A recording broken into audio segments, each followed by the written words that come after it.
শুভ দুপুর বন্ধুরা। এটি এখন খুব বিখ্যাত একটি খাদ্য। তো বলো তো দেখি তোমরা কে কে বলতে পারো এটা আমি কি বানিয়েছি আজকে। অ্যান্ড যারা বলতে পারবে তারা কিন্তু অবশ্যই কমেন্ট করে জানিও। অ্যান্ড হ্যাঁ, এটা কিন্তু কম তেলেই করা হয়, তো তোমরা ভেবো না যে ব্রততী তেল কেন দেয়নি। ব্রততী কিন্তু কি খুব কঞ্জুস, সেটা কিন্তু নয়।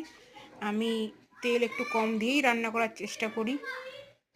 আর এই বড়াটা যেটা বানিয়েছি এটা কিন্তু খুবই শরীরের জন্য খুবই ভালো উপকারী একটা বড়া।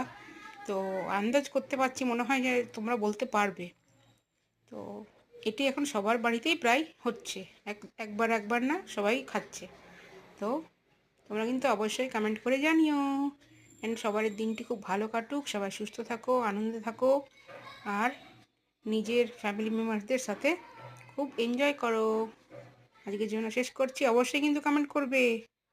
টাটা।